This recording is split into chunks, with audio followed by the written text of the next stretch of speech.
दिल्ली की जनता को लॉकडाउन में भले ही दिल्ली सरकार राहत देने के बड़े बड़े वादे कर रही हो, लेकिन दिल्ली सरकार की नीयत पर दिल्ली परिवहन मजदूर संघ डीपीएमएस के महामंत्री ने कई सवाल खड़े कर दिए। डीपीएमएस के महामंत्री कैलाश चंद ने दिल्ली सरकार पर कई सवाल खड़े कर दिए। साथ ही वीडियो के माध्यम से दिल्ली सरकार से पूछा कि जहां एक तरफ मुफ्त राशन, ऑटो टैक्सी चालकों को 5,000 की मदद की जा रही है, तो क्यों कॉन्ट्रैक्ट कर्मचारियों को लॉकडाउन में पूरी सैलरी तक नहीं दी जा रही। दरअसल लॉकडाउन में कॉन्ट्रैक्ट कर्मचारियों को मैनेजमेंट के द्वारा एक दिन छोड़कर एक दिन ड्यूटी की बात कही गई थी, लेकिन कर्मचारी लॉकडाउन में भी काम करना चाहते थे। वहीं यदि मैनेजमेंट ने कर्मचारियों को न आने के लिए कहा है, तो इसमें कर्मचारियों की क्या गलती। उन्हें विभाग को पूरी सैलरी देनी चाहिए, लेकिन दिल्ली सरकार ने जहां एक तरफ मुफ्त के मेले लगा रखे हैं, वहीं परिवहन कर्मचारियों और कॉन्ट्रैक्ट कर्मचारियों का शोषण किया जा रहा है। आइए आपको सुनाते हैं क्या कहा कैलाश चंद मलिक ने।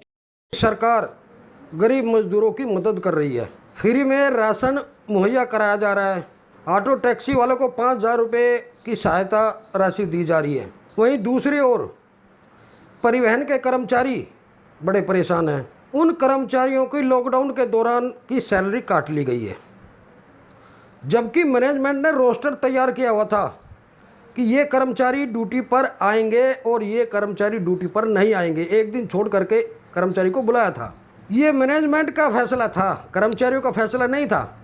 कर्मचारी ड्यूटी पर आना चाहता था, लेकिन मैनेजमेंट ने उनके पैसे काट लिए। मेरा सरकार से अनुरोध है कि मानवता के आधार पर अगर सच में ही आप गरीबों की मदद करना चाहते हैं, तो क्लस्टर डिपो और डीटीसी के कॉन्ट्रैक्ट कर्मचारी जिनकी इस तरह से अगर कोई सैलरी काटी गई है, तो उसकी सैलरी तुरंत देने के आदेश करें, क्योंकि कॉन्ट्रैक्ट के कर्मचारी की सैलरी पहले से ही बहुत कम है।